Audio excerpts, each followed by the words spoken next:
Welcome to this presentation, and in this presentation you're going to learn about how to design products like tech giants, how to design products that users get hooked to and drive bottom lines, and how to spot opportunities for designing products in today's information and digital age.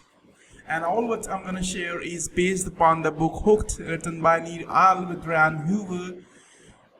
And the book Hooked is a coterie of experiential epiphanies. Nir, when he graduated from his Stanford's MBA, he got an opportunity to build a tech company in the Silicon Valley, and his company was financed by one of the finest investors in the Silicon Valley. And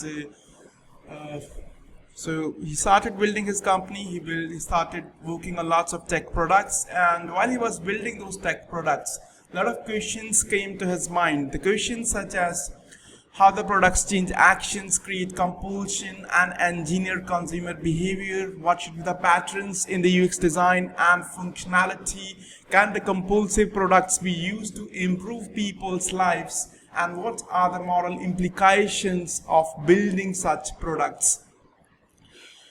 To find answers to this question, Nir did lots of research, action research precisely, and he also used lots of brute force approach and identified that there was a pattern to building products that users were getting addicted to. In the process of finding answers, he also consulted with various academic fields such as consumer psychology, human-computer interface, behavioral economics, and devised a model called Hook model, later called Hook model, which he found was quite effective in designing products that customers really liked. Thereafter, he consulted with startups and many Fortune 500 companies and found that model was working in those organizations as well. So then he published his book in the form of published his research in the form of a book called Hooked: How to Build Habit-Forming Products, Nir Eyal with Ryan Hoover, and the book is one of the most important books in its category, and the ideas in the book, the models in the book, the techniques in the book are being used by the product designers to design products throughout the world. The Hook model is quite a simplistic model, and the book primarily proselytizes the Hook model. The model consists of or comprises of 4 stages. Stage 1 is trigger. Triggers can be external or internal. Stage 2 is action. Stage 3 is variable rewards. Stage 4 is investment. Now, according to the model, if you can somehow make the customer pass through the 4 stages of the model repeatedly, a stage will come after a certain number of passes when the person will become the habitual user of the product. Consider a person who is feeling lonely. The person somehow sees the advertisement from the LinkedIn, and the advertisement is prodding the person to register on the LinkedIn and connect with the colleagues and friends from the erstwhile workplaces and the schools. So what he does is he's moved by that advertisement, he registers on the LinkedIn, and thereafter he adds lots of friends and connections, and somehow he browses lots of updates from his friends. The updates are very gated. Someone is opening a new company, someone has started working somewhere in Europe, someone has started working in Africa.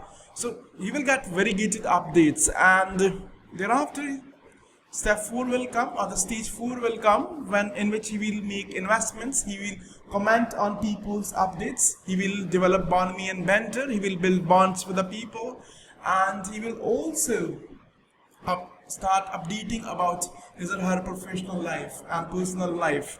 So then, if you compare this journey with the 4 stages of Hook model, you will find lots of semblance and similarities. The inherent loneliness that the person is feeling is internal trigger of the stage 1 of the hook model, and the advertisement that is prodding the person to register on the LinkedIn site is external trigger. And together this internal trigger and external trigger, they constitute the stage 1, and the person taking that action to register on the LinkedIn is stage 2, the action stage. And the very guided updates that the person is getting from his connections is stage 3, the variable rewards, and the investments that the person is making, somehow choosing people to follow to improve his feed, making connections, updating about himself or herself. So that is investment that the person is making, and that corresponds to the stage 4 of the hook model. Now, if the person passes through these 4 stages repeatedly, a stage will come when the person will become the habitual user of LinkedIn. And this happens because the habits, they lead humans to indulge in unconscious behaviors, and they guide nearly about 60 to 70% of our daily actions. What happens is that when we encounter a particular situation, our brain assesses that situation or scenario and then processes that information and then gives signals to the body parts to perform certain behaviors. But when similar situation is encountered, then the brain uses the information that was sent to the behavioral parts, to do certain behaviors previously. And those behaviors, those signals, they are stored in small part of brain called basal ganglia, and that area of brain is associated with involuntary actions. So whenever these similar situations, they occur repeatedly, the brain just refers to that automatic responses in the basal ganglia, and those responses are sent to the body parts and the actions occur. The automatic involuntary actions occur. And you as a product designer somehow has to utilize those habitual impulses, and that can help you drive unprompted user engagement and can be very good for the bottom line. And you will reap robust financial dividends if you can somehow capitalize on people's internal habits and impulses. Now, the habit formation is quite advantageous for you, financially speaking. If you are forming habit-forming products, you'll find your customers will have greater lifetime values. The CLVs, they will touch stratosphere. And forming habit-forming products will also give you flexibility to charge more prices. If you have got ability to charge more prices, then inherently you are a stronger business.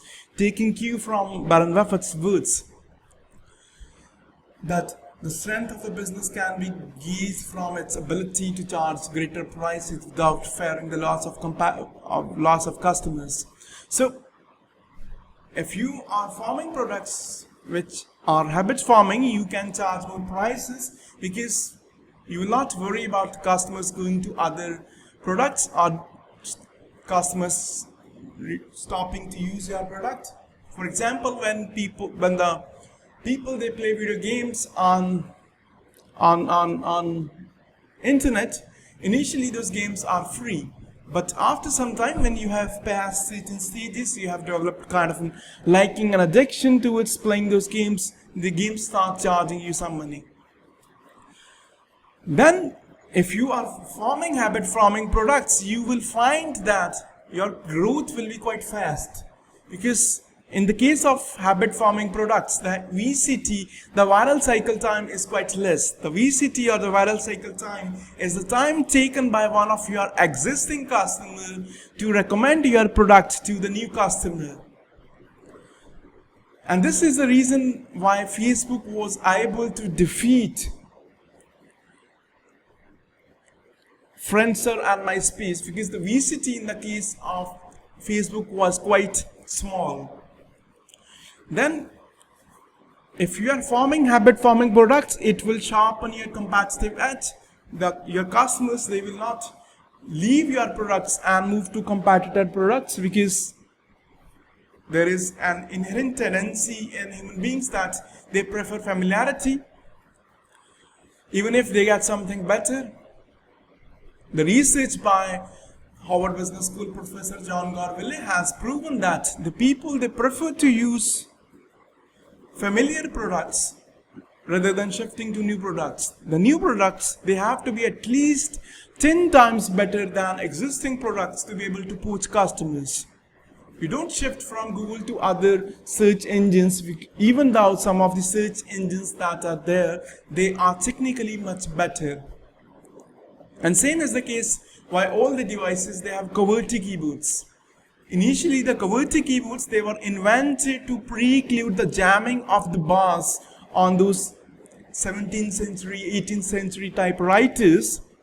But now, in today's times, better keyboards have been designed, but since people are familiar with those keyboards, all the devices, whether your iPads, MacBooks, desktops, they all continue to have those QWERTY keyboards. Next, we're going to discuss all the four models, all the four stages of the model in detail. First stage is trigger, build for triggers. Evan Williams, who is founder of Twitter, Medium and Blogger, he once said that the internet is a giant machine designed to give people what they want. So it's a medium for you to give people what they want, and if you give the people what they want, they will want more of what you're giving to them. The triggers, they move us to take action whether we are aware or not. The triggers can be internal or external, as in the recently explained example. That trigger is that trigger of loneliness is causing person to register on the LinkedIn after seeing that advertisement from the LinkedIn. And important thing to notice over here is that the triggers, they can provide basis for sustained behavior change, which means that whenever that loneliness will be felt by the customer or the user, the customer will go to LinkedIn and will start using LinkedIn. And these cues, they can be at times subtle and non-observable, but the product designers, they must understand the internal triggers of the users. The focus has to be on identifying the pain points in the emotional terms rather than the product features. And they can use 5Y method inspired from Taiichi Ohno's Toyota production systems. For example, consider that you have got a customer who is using Twitter. So you have to ask a question why that person is using Twitter. That person is trying to connect with friends and organizations. Why that person is trying to connect with friends and organizations? Person who wants to build connections with those people. Why does person wants to build those connections with those people? So if you continue to ask this question repeatedly, you will find that after the fifth question, you will come to conclusion that there is an associated emotion with the person's action. And you have to identify that emotion, and that emotion is your internal trigger. The internal triggers, they are the emotions, and they can be boredom, they can be loneliness, they can be pre-existing routine, someone who prefers to exercise in the morning. If you send advertisement to that particular person in the morning that you can use our app to do exercise in the morning, there is a very high chance that person will become subscriber of that particular app. So the designers, they have to focus on internal triggers. But coming back to external triggers, they can be of variegated kinds. For example, you are sending advertisements about your product using Google Ads, Facebook Ads. That Those are the examples of paid triggers. You might find that some of the media products such as magazines, they're mentioning your products in positive light, and those are the examples of earned triggers. Some of your existing customers, they might recommend your product to the potential new customers, and those are the examples of relationship triggers. And a particular app might have been downloaded by a particular customer on their mobile phone, and on his or her mobile phone, and that app now is owning the real estate on person's mobile phone, and that is an example of owned trigger. But the caveat to the use of external triggers is that it costs you something to send these triggers. But when the external triggers are sent, and when the people they feel internal triggers, it creates conditions that are propitious for action to occur, which is the stage 2. Now, just look at the example of Instagram to understand the triggers in the case of Instagram. The person first of all sees an advertisement from the Instagram that person can share his or her life in pixels on the Instagram. That external advertisement is external trigger in the case of Instagram. And once the person starts using Instagram, the person will start following large number of friends. The person will start viewing their photographs, start commenting on their photographs. The person will also start updating his or her photographs, will start sharing his life moments, somehow to ameliorate the FOMO, the fear of missing out. And the person will also kill boredom by involving himself or herself in the light-hearted banter. So these emotions, that killing one's boredom, ameliorating FOMO, building bonhomie, these are all examples of the internal triggers, the emotions that are associated with the use of Instagram. So what you got to do as a product designer, manager, you have to identify 3 things. When will the user use your product or solution? Where will the user use your product or solution? And what emotions will influence their use and trigger them to action? When, where, and what emotions? Then comes the stage 2, action phase. Easier is equals better. In this stage, as I have already explained, the person is cannot take an action or do some behavior. Now, according to Dr. B.J. Fogg, who is Director of Persuasive Technology Lab at Stanford University, the behavior B can be explained by an elegant model which somehow understands or helps us understand what drives users to actions. According to this model, the behavior B is a function of math, where M is the motivation, A is the ability, and T is the trigger. And the behavior B occurs when all 3 of these factors, M, A, and T, are present in requisite quantities. If any of this factor is missing, the behavior does not occur. Consider that you are lying on your bed and you see your mobile phone ringing. The mobile phone is lying on the side table, and in this case, your motivation to pick the mobile phone or the phone call will be higher, because in the case when you are expecting an important call, but if you are somehow thinking that that particular call or the ring or the is by some random marketer, your motivation to pick that call will be less. And the trigger in this case is the ring that you hear.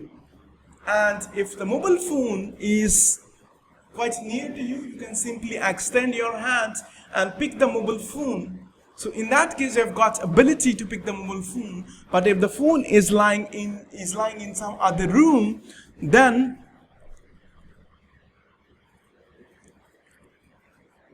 you will not have the ability to pick the phone.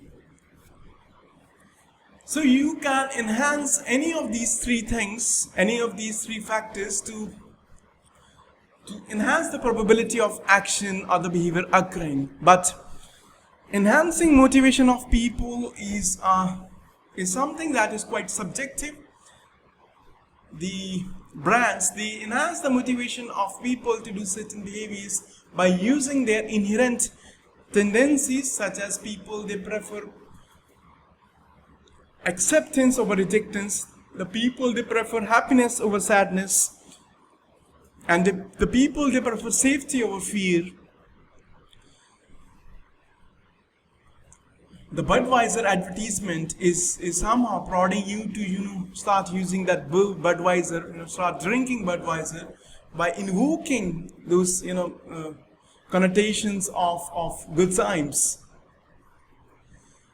But enhancing motivation of the customers is not only subjective but quite costly. And when it comes to technical products, people, they don't prefer to read initial instructions. When you go to Google, when you register for Google account, you don't read those instructions. You simply click I agree and want to start using the product immediately. So in the case of technical products, your focus has to be on making that action easier, making that taking action easier, and you can make that action taking easier by designing products that are simple to use. And according to Fogg, there are 6 elements of simplicity that the product designers can use. First is time.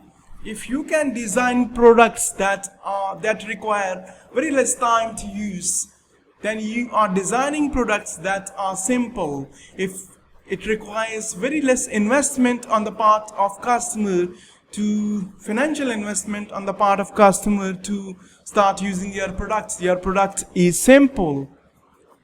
And if it requires very less physical effort to start using your product, then your product is simple. And similarly, if you are designing products that does not require much of the cognitive effort on the part of the people, it's easy to use the product, or it will be easier to use the products, and the products will be simple. But if you are designing a product which requires people to use lots of brains, incur lots of cognitive loads, good luck with that, because you're not going to find too many customers. Then important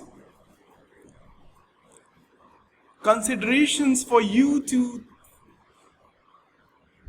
have is to ensure that you are not prodding customers to indulge in behaviors that are not accepted by the society. If everyone, they move on the particular side of road, and if you are designing an app which is helping particular people to move on the route in the opposite direction, then you're not going to find too many customers. Similarly, if you are disrupting people's existing routines, if I have designed an app which is prodding someone who does exercise in the morning to do exercise in the evening, the chances of that particular customer or the person becoming my subscriber will be very less. So, in a nutshell, you have to make your products as simple as possible, and you can use these 6 elements to somehow make the products as simple as possible. And these elements are contextual. All of the elements will not be applicable in the case of your product, but you have to pick the elements that are applicable in the case of your product, and you have to also make sure that action taking will be the greatest function of the scarcest of these factors. If some particular factors say brain cycle or cognitive load is the most scarcest thing, then you should focus on reducing the brain cycles or the cognitive load associated with the use of your product. And also you have to make sure that you are designing the products that are overall simple to use. Next, the behavioral economics, the field of behavioral economics, it has a lot to offer to the product managers, designers. Daniel Kahneman, he once quoted that the notion when the prices are decreased, people buy more is a tendency, not an absolute. The microeconomists, they would argue that when the prices are decreased, the people will buy more, but that doesn't happen every single time. And the reason why that doesn't happen every single time is because people, they take mental shortcuts or heuristics to take everyday decisions, everyday split-second decisions, and those heuristics, they can be used to enhance people's motivation or capacity.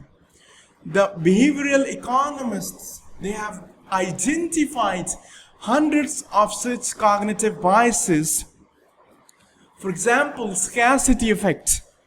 When something is quite scarce, people tend to value it more than its intrinsic value. Framing effect.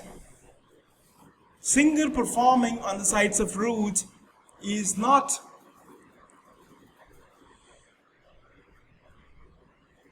given that much value as when that same singer performs in a concert hall.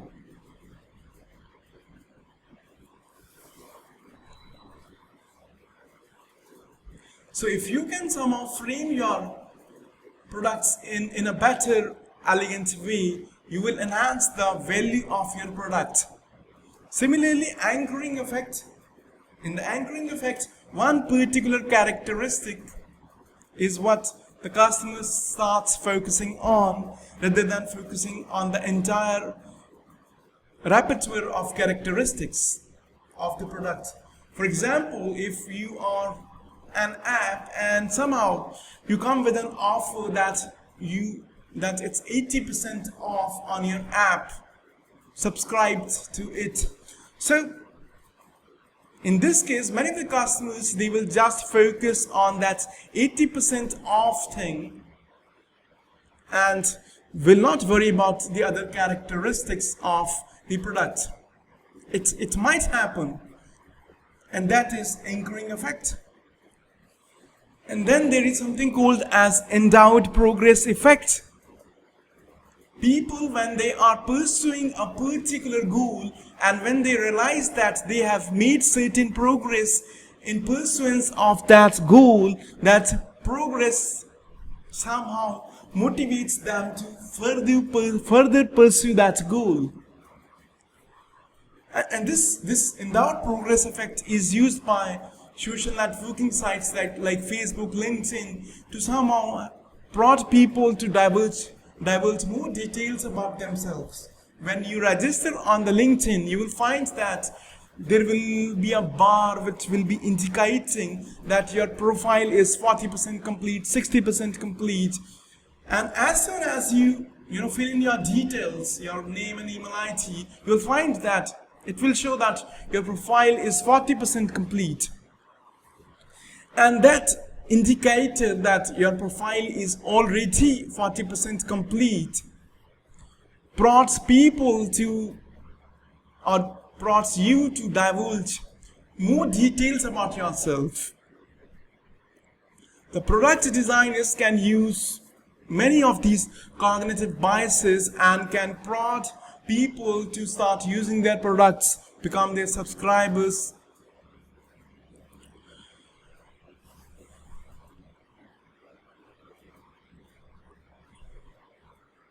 Consider Harvard Business Review's website. They are publishing high quality, top notch articles that are quite useful for the managers working across industries. Now in every article you will find that there is a button called sharing with Twitter button, share with LinkedIn button. And that button, that inbuilt button for you to share the article on your Twitter account, LinkedIn account, Facebook account is making that act of sharing simpler rather than you sharing that article by curating an extra new tweet while going to your Twitter profile. You can simply share from your from your Harvard Business Review account. So that is a feature on the Harvard Business Review's website that is making action taking easier. Similarly, you must have encountered log in with Facebook button, log in with Google button. Many times when people they are registering for your product, if you somehow force people to fill in their details and then register for your product, they will find it very tedious and will go to competitor products. But if you can somehow give them option of using login with Facebook, login with Google, the action taking will be easier. So what you need to do, you need to do what Dennis J. Hoptley recommends in his book Something Really New. 3 simple steps to creating truly innovative products. In his book, he deconstructs the process of innovation into its most fundamental steps. Step 1 is understand the reason why the people they use particular products or service. Step 2 is lay out the steps the customers must take to get the job done. And step 3 is once the series of tasks from intention to the outcome is understood, simply start removing the steps until you reach the simplest possible process. You are selling a product. Now for a new customer to become your subscriber, the person will have to somehow know about your product, then come to your product's website, will have to fill in details, or will have to use login with Google or Facebook button, then will have to start using your products and somehow become your subscriber. So there are n number of steps that are involved from the time the customer has intention of using your product to the time the customer is your user or stop being your user or subscriber. Now, Dennis J. Hoptley says that identify those steps and simply remove the steps which are not necessary, and you will be left with the simplest possible process, and that is how you will make the action taking as easier as possible. Then comes the stage 3, the variable rewards. In 1940s, McGill University professors James Olds and Peter Milner, they accidentally discovered that there is a small area of brain nucleus accumbens, pleasure center, which is associated with feelings of enjoyment, pleasure, happiness.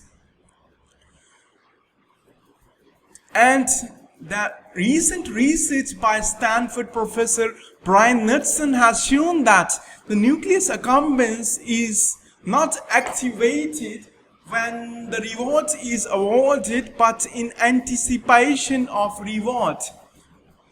You don't feel that happiness when you are watching or you are consuming something pleasurable, but in anticipation of that pleasure or that consumption.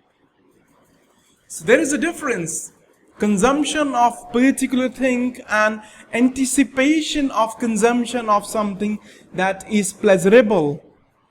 And the variability of a product, it increases activity in the nucleus accumbens, and it leads to the spikes in the levels of neurotransmitter dopamine,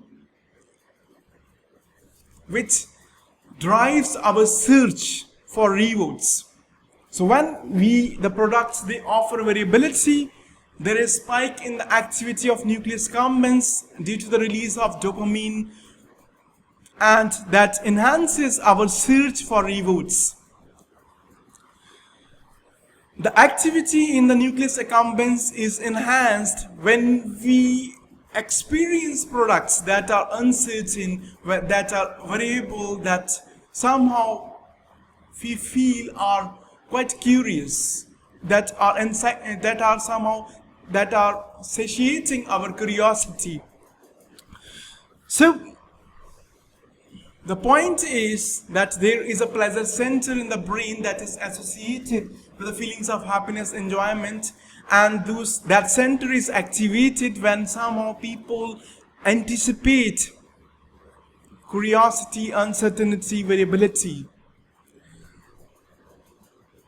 And the fields of anthropology, consumer psychology, behavioral economics, they have identified that there are three kinds of social rewards that the people can use, and first kind are the rewards of the tribe, and they are associated with the social learning theory of Albert Bandura. Our brains are adapted to seek rewards that make us feel accepted, attractive, important, and included. You like when people like your photographs on the Facebook. When you go to Quora or StackOverflow.com, you will find that when you are answering people's questions and your questions get upvoted by the members of the forum, you feel happy. So those are the rewards of tribe that make us feel accepted, attractive, important. Then second kinds of rewards are the rewards of hunt, and they are associated with something called as persistence hunting. In ancient times, when humans hadn't yet learned agriculture, they used to hunt animals. And before the spears and the arrows, they were invented, the humans, they used to hunt animals by chasing the animals. If they spotted a particular animal that was to be killed, they used to chase that animal doggedly till that animal got exhausted, and thereafter they used to surround that animal and kill that animal, and then they consumed that animal as food.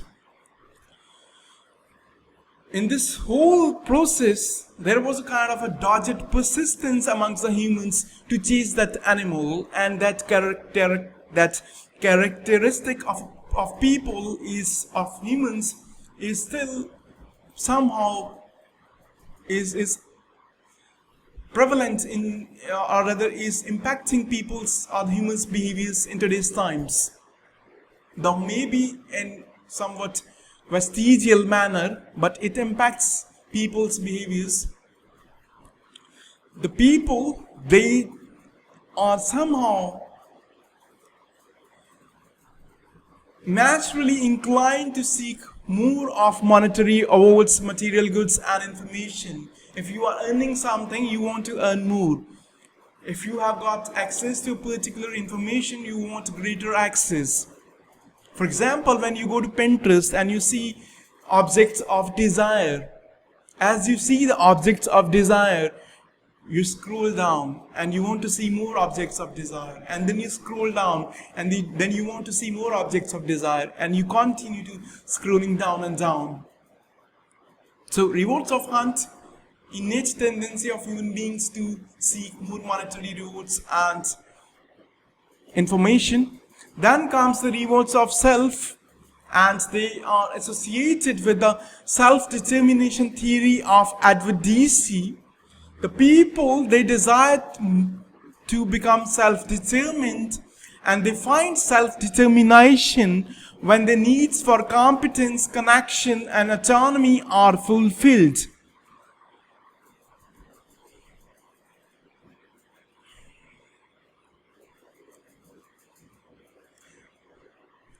Suppose that you are playing World of Warcraft video game on internet, and as you complete some of the stages of that game, you unleash more powers, you become more powerful, and that somehow makes you more competent, and that prompts you to further keep playing that game. So this is what is an example of rewards of self. People, if they feel more competent after receiving certain rewards, they tend to seek more of those rewards. And people love to feel, they love to enjoy their autonomy. To give you an illustration, consider Breaking Bad. It was a TV series that was telecasted from 2008 to 2013, and the TV series, it broke all records. It got itself registered into Guinness Book of Records in terms of the ratings, in terms of the viewership. And if you look at the story revolves around math teacher Walter White, who becomes math-making drug lord. And if you look at all the episodes, in every episode, there is a problem or the quandary that the protagonist, the math-making drug, has to solve. And before the completion of the episode, a new problem or quandary is introduced to somehow maintain the curiosity of the viewers. And because of that, the viewers, they keep on binge watching episodes of Breaking Bad. The variability of the experience and the curiosity introduced just before the completion of the episode keeps viewers watching next episode. And also, the viewers, they feel the same emotions and the motivation as the protagonist. As the protagonist is hunting for the rewards of tribe, self, and hunt, people also start feeling those emotions and motivations. To give another relatable example, consider email. Every one of us use email. And email is a classic example which gives you all three kinds of rewards. When you somehow browse your inbox, you'll find lots of emails from your friends. Some of your friends, they applaud your efforts. You get rewards of tribe. Then you might find a particular email is associated with employment opportunity or some monetary rewards of hunt, and you also get access to greater information while browsing your email. And also, for you, reading your inbox, all the emails in your inbox, is a kind of a task. You have to complete that task, and you feel relaxed after reading your inbox. So that is reward of self. And also when new emails come into your inbox, you lose control over your inbox, and there is uncertainty associated with your inbox. What you do, you start reading emails and you try to reduce the uncertainty, and you try to gain back the control over your inbox. Rewards of self. So email is is an example of all three kinds of rewards. What you need to do as a product designer or the manager, you need to brainstorm ways so that your products might heighten users' search for variable rewards. You might award people with rewards of tribe. When you are creating products, you might create features that somehow lead to building of communities, and those communities will provide gratification that comes from the other members of communities, the rewards of tribe. And you have to spot opportunities to provide people with opportunities of gaining access to more information, earning more rewards of hunt, and you have to use rewards of self. If I am designing a course, and if after passing certain stages, if I give that person that indication that you have become more competent, the person will somehow feel more competent, and the person's desire to seek more rewards of self, of hunt, or self, will lead person to pursue the course further.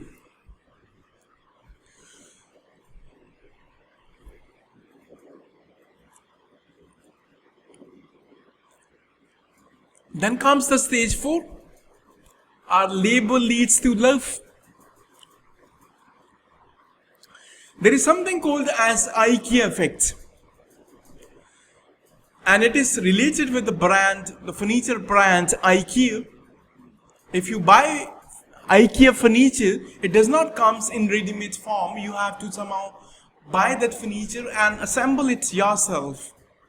There's a manual, you can do it in very easy way. You don't need to be an expert.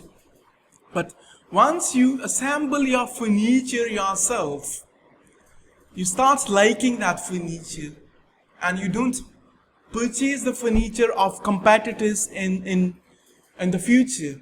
And why this happens? This happens because when people, they do certain tasks or they build certain products, they develop irrational predilection or love towards the products, those products into which they have invested some efforts. And there is something called as escalation of commitment phenomenon. If people, they make a commitment, they continue to make that, stick to that commitment. If someone starts using your product, they will continue to keep using your product. And the humans, they also prefer to be consistent to their past behaviors. If someone is using your product, they will continue to use your product. And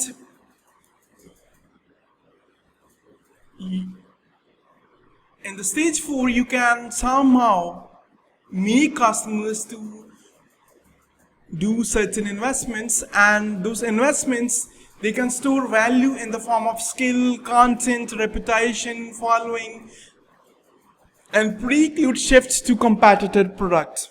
For example, if someone has worked hard to learn Adobe Premiere Pro, once that person has invested lots of efforts and has gained that skill, the person will not shift to competitor product.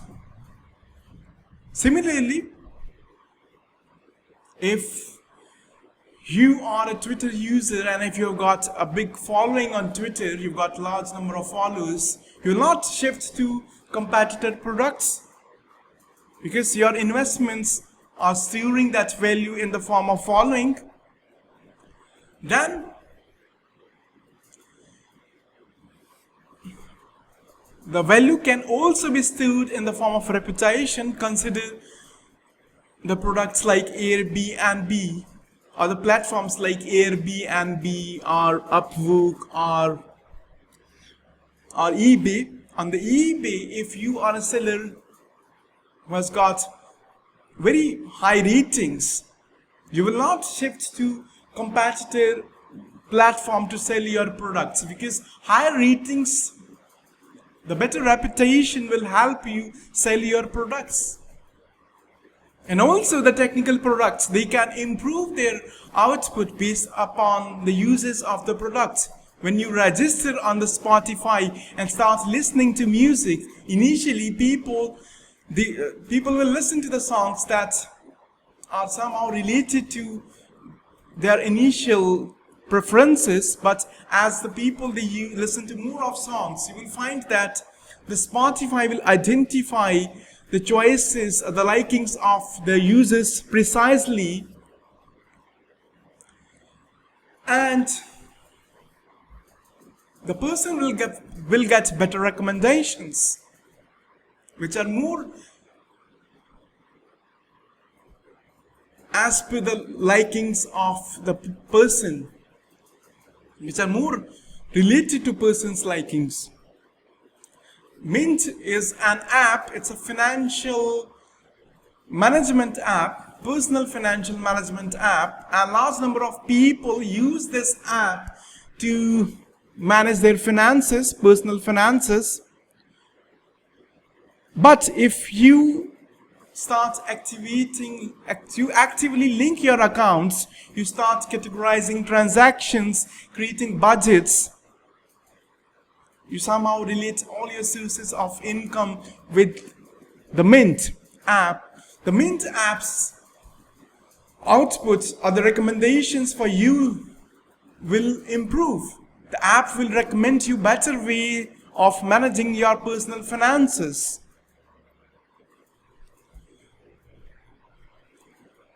The stage 4, it can also be used by the product designers to load the trigger for the next cycle of the hook model.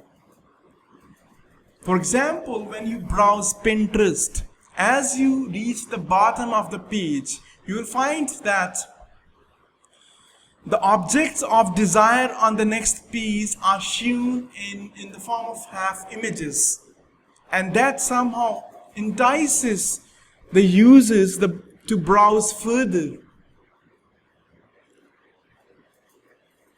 So you can load the trigger, the trigger for the next stage of the hook model during the investment stage.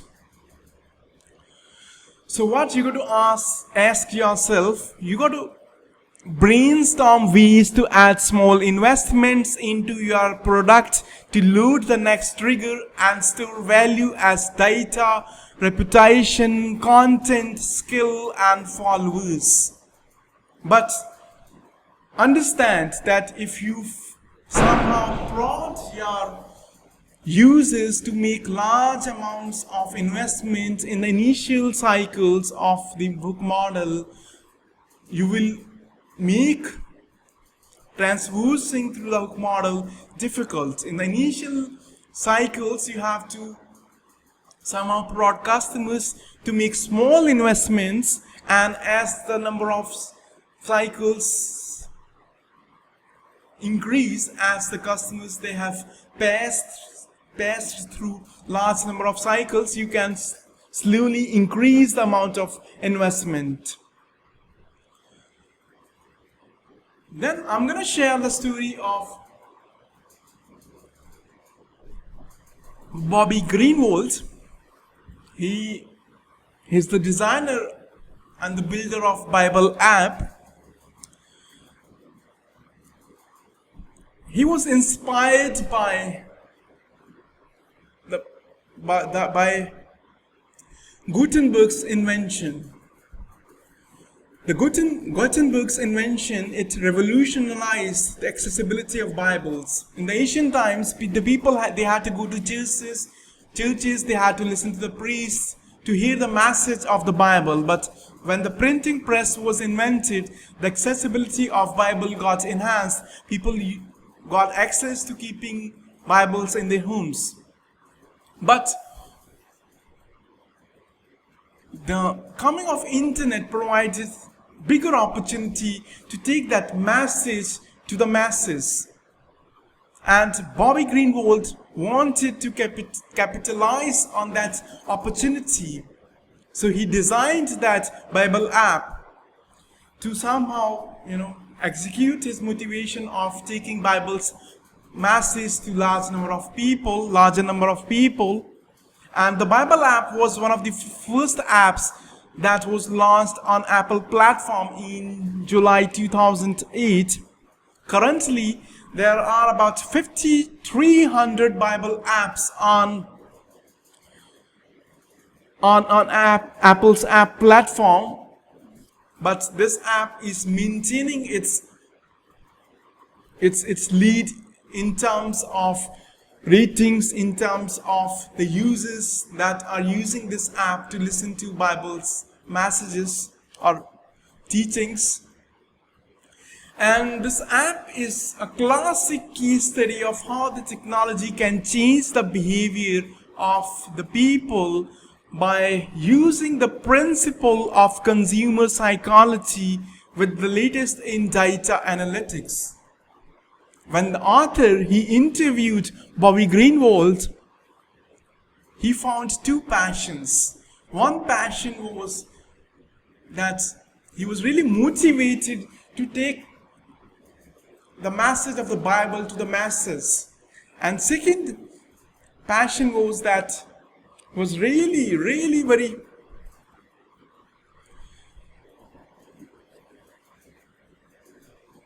ebullient about quoting those user retention figures that the app is being used by this much number of people. So let us just understand and have a look how the Bible app is implementing this hook model. Now, stage one of the hook model was trigger phase or its trigger phase. The Bible app is sending daily notifications as cybercross. You get those cybercross notifications, you get those notifications on Christmas, and that somehow prompts you to start using Bible app. You get email notifications when you register on the Bible app. You have to give your email ID, and the Bible app is also sending notifications through email. And if you miss your readings, you get red flag notifications from the Bible app. And all these notifications, they are the triggers that are leading people, they are the external triggers that are leading people to start using Bible app. Then comes the stage two. And in the stage two, the apps or the products, they have to make the action taking easier. And the Bible app, it makes action taking easier by front loading interesting information. They are sending you those couplets, those verses which are interesting, the stories in the Bible that are interesting, rather than sending you boring stories. So that somehow enhances people's motivations. And some of the people, they don't prefer to read. They find it very tedious to read. For them, the Bible app, it provides audio listening option. You can plug in your earphones and listen to what the app has to say. And also, instead of, sending people those big paragraphs, it is parsing the reading into small bits. It is sending small sentences or small paragraphs. So by taking all these actions, the Bible app is making action taking easier. Then comes the stage 3, the variable rewards. The reading plans that are offered by app to the users, they are variable. So variability, it enhances the curiosity, it enhances the activity in nucleus accumbens, release of dopamine. Community congregations happen. Many of the users of the Bible app, they congregate, and that provides rewards of tribe. The users, they can share the readings on the social media. and they get notification about the new verse every single midnight. So people, many times they stay awake till midnight to somehow get that daily notification of new verse, and it's variable. Then as you complete your readings, you will see the affirmations and the check marks on the reading calendar. And as you complete your daily reading, you will get that satisfying day completion screen. Rewards of self. And whenever you use the app, or whenever the user uses the app, they highlight a verse, they make a comment on the verse, they create a bookmark, and that enhances the value of the app for the particular user. And they can also share from the app on the social media platforms. So the users, they make a lot of investments, and that somehow hooks customers, and the users, they keep on passing through these 4 stages repeatedly, and they continue to start using Bible app.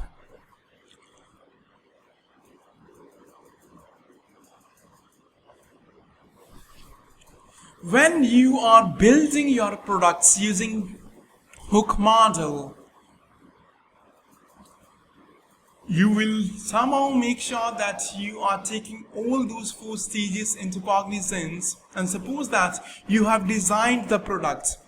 Thereafter, you will find that you will have certain initial set of customers.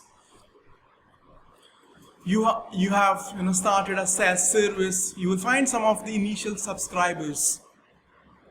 You have started a website. You will find some of the initial visitors that are visiting your website. Thereafter, the important step that you need to take is habit testing.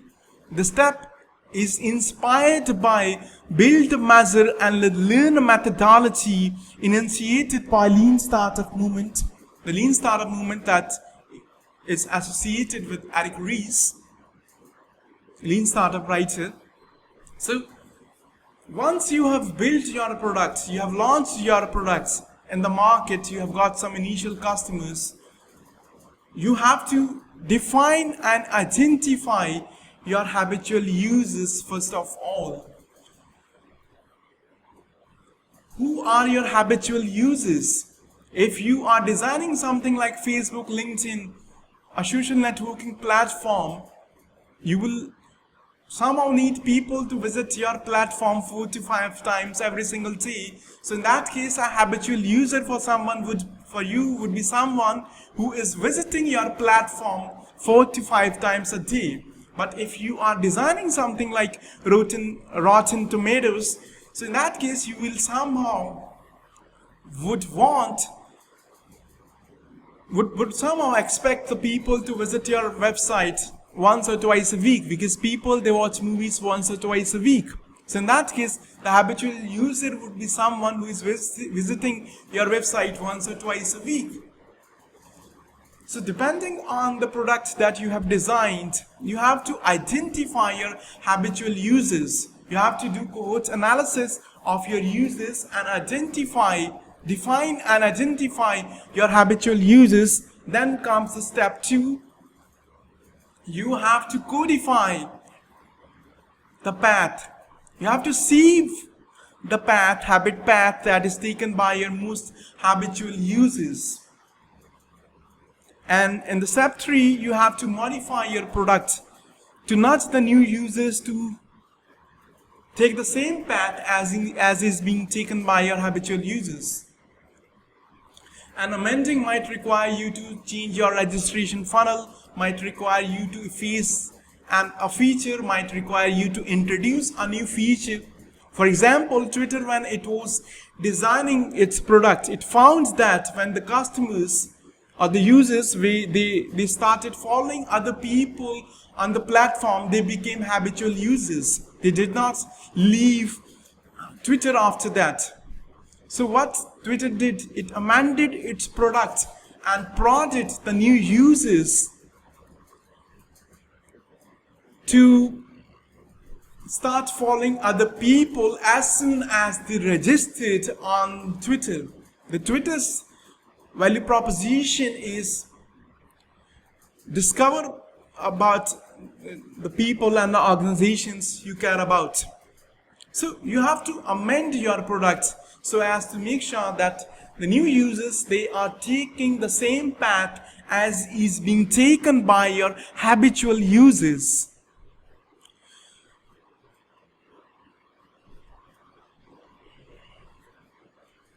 Now you have learned how to develop habit forming products, but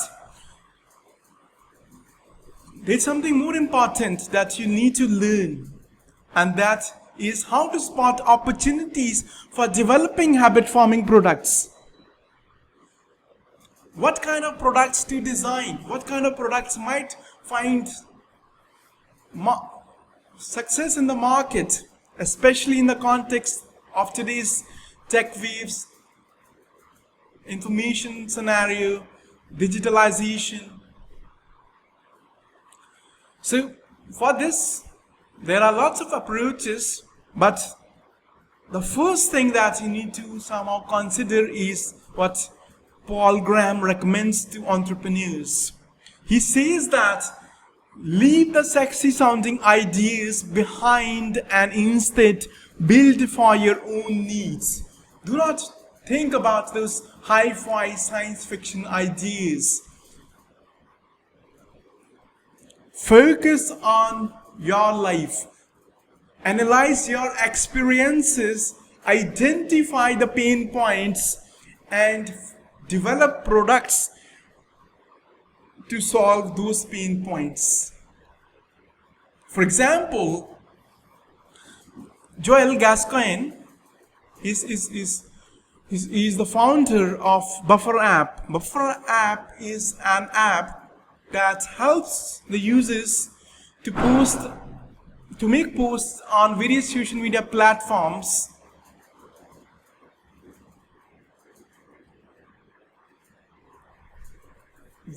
in a manner which is automatic. You can somehow decide the time and the date when a particular post has to be made on a particular platform, and the Buffer app will automatically do that without you doing it.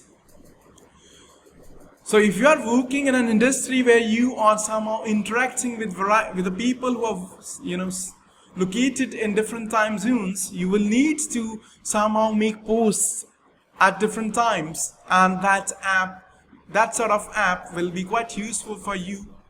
So Joel Gascoigne, he somehow had the same pain point. He was using alternative products, and when he used those products, he identified the shortcomings, he improved those shortcomings, and launched this Buffer app, and this app is being used by about 1.3 million people now across the world.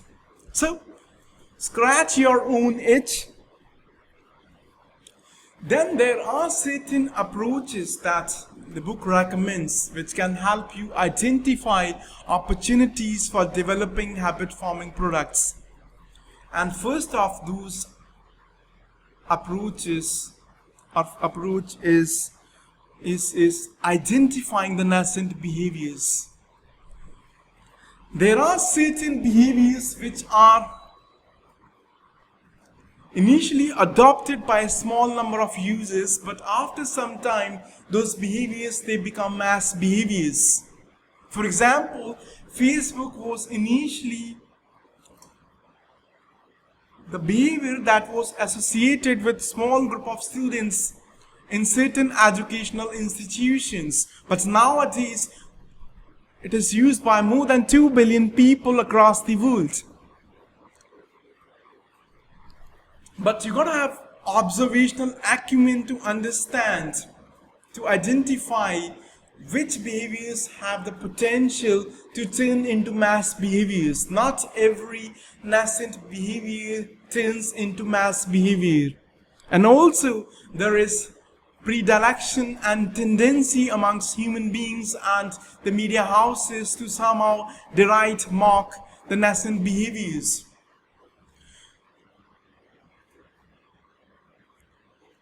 When airplanes were invented, Ferdinand Foch, who was the commander-in-chief of Allied forces, he quoted that the airplanes they didn't have any military value, and consider what happened in World War II. What would have happened in World War II if there were no airplanes?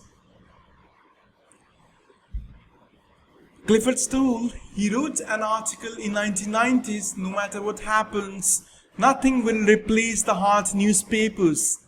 Ask the media moguls, where are they getting their revenues in today's age, in 2022, where they get their revenue from? Their hard newspapers are their e-versions. The chief engineer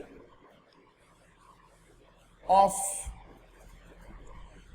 the British Department of Posts, he commented on Alexander Graham Bell's invention of telephone in a very deriding way. They have built a telephone, we have got messengers. So the point is that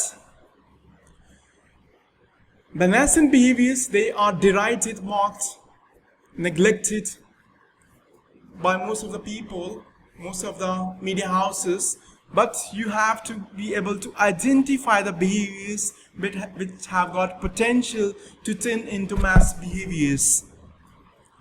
Then the next approach that you have to use is to identify the tech waves. The technology, it comes in the form of waves. First came PC wave, then came client server wave, then came social media wave, then today we are somehow experiencing AI wave. So the technology, it comes in waves, and each tech wave is associated with the creation of new infrastructure that makes action simpler or more rewarding. The computers in 60s were huge clunky terminals which had size of rooms. But Microsoft and Apple, they changed and reduced the sizes and changed and transmuted those clunky terminals into PCs. People could keep those PCs in their homes and they made their fortune. So you have to identify what are the new tech waves, and how the tech wave can somehow create the new infrastructure that can make action taking simpler. For example, in today's time, you have to identify how the artificial intelligence can somehow create new infrastructures that can make action taking simpler. And also, every technology change is associated with interface changes. This is the third approach that you can apply. You have to identify the interface changes that can transmutate user interactions and can create new habits. For example, when the smartphones were invented, the smartphones that had inbuilt camera, the Instagram, it spotted that those cameras could be used to somehow click pictures, live pictures, and somehow people could be prodded to share those live pictures on platform. Now people, they are addicted to sharing their life moments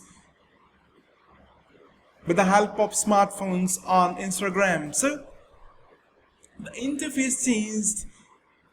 It introduced new kind of user interactions. So identify new kind of interface changes. And Paul Buchheit, who is partner at Y Combinator, he prods entrepreneurs to live in the future. The new kind of technologies, Amazon Echo, Amazon Alexa, the wearable technologies like Apple Watch, the promise of new technologies like artificial intelligence, machine learning, robotics. All these technologies, they can introduce opportunities for creating new infrastructures and introduce new interfaces. You have to spot those opportunities. Then the author, he seems to be motivated and inspired by the words of Mahatma Gandhi.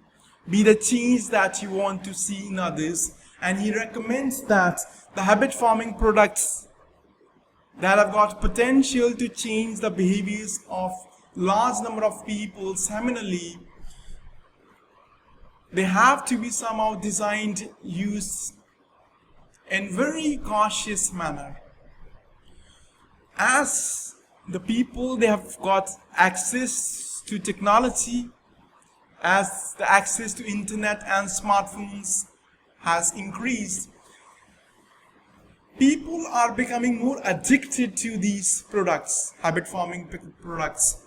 And Ian Bogost, who is professor at Washington University and is also famed video game designer, he calls the habit forming technology a cigarette of the century.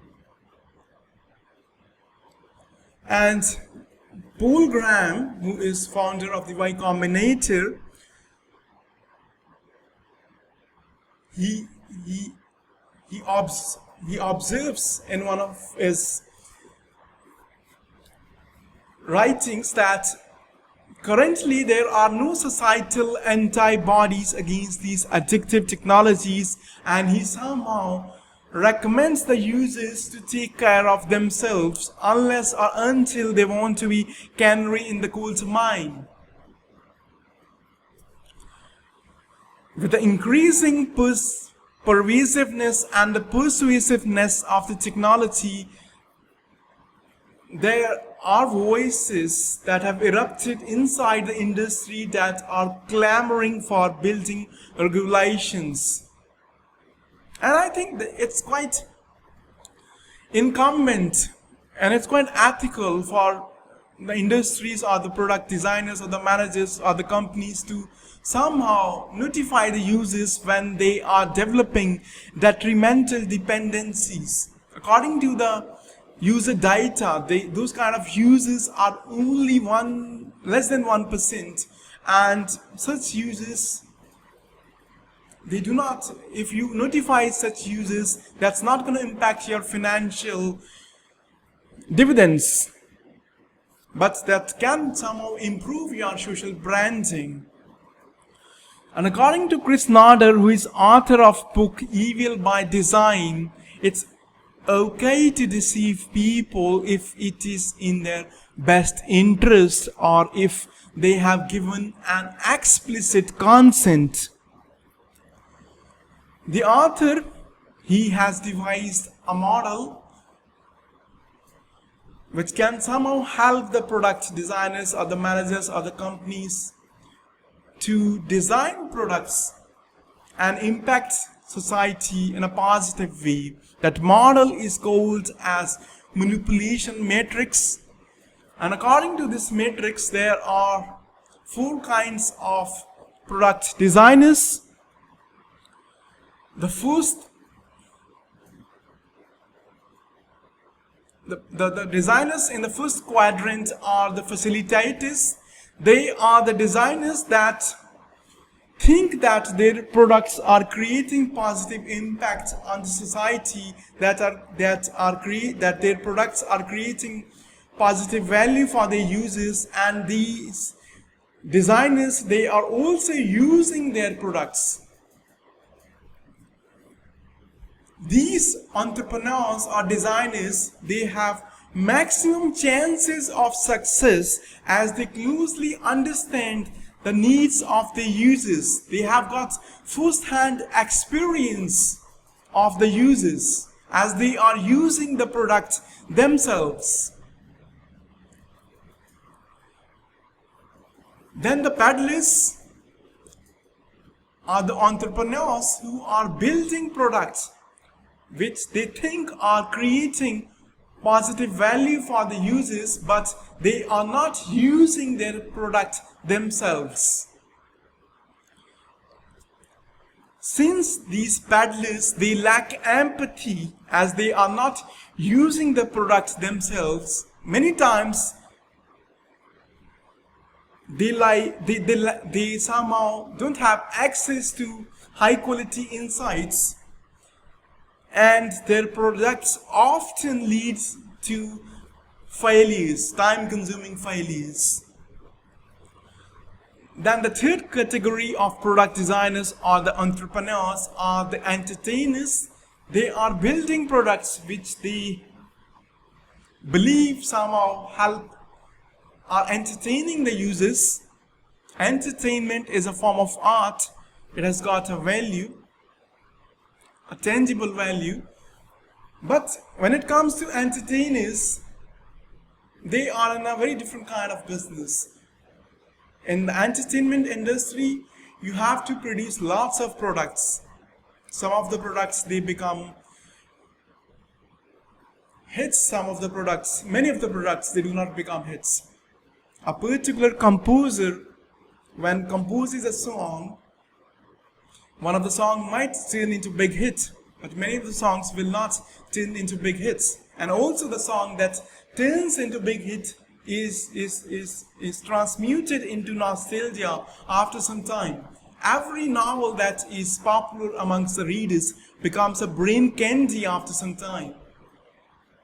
And this industry is not about producing large number of products, keeping large number of variable products in the pipeline and distributing those products to the users when there is demand. The entertainers, they can be successful, but their products, they lack staying power. And the fourth category of the entrepreneurs or the designers are the dealers. They are the entrepreneurs who are creating products that they think are not creating positive impact on the users, and also they are not using those products themselves. For example, gamblers. These entrepreneurs, they have lowest chances of finding long-term success and often find themselves mired in morally precarious situations. If you look into the success stories of the founders of Facebook, Slack, Google, Twitter, Mark Zuckerberg, Larry Page, Sergey Brin, Jack Dorsey, Evan Williams, they all reveal that they like to see themselves as making products in the facilitator quadrant. They are passionate about their products and they really think that their products are creating positive value for the society and the users, and they themselves use their products. So for you to enhance your chances of success, you must design products, build products that are going to create positive impact on the society, that's going to create positive value for the users, and you also have to use those products. Then your chances of creating that seminal positive influence on the society will be more.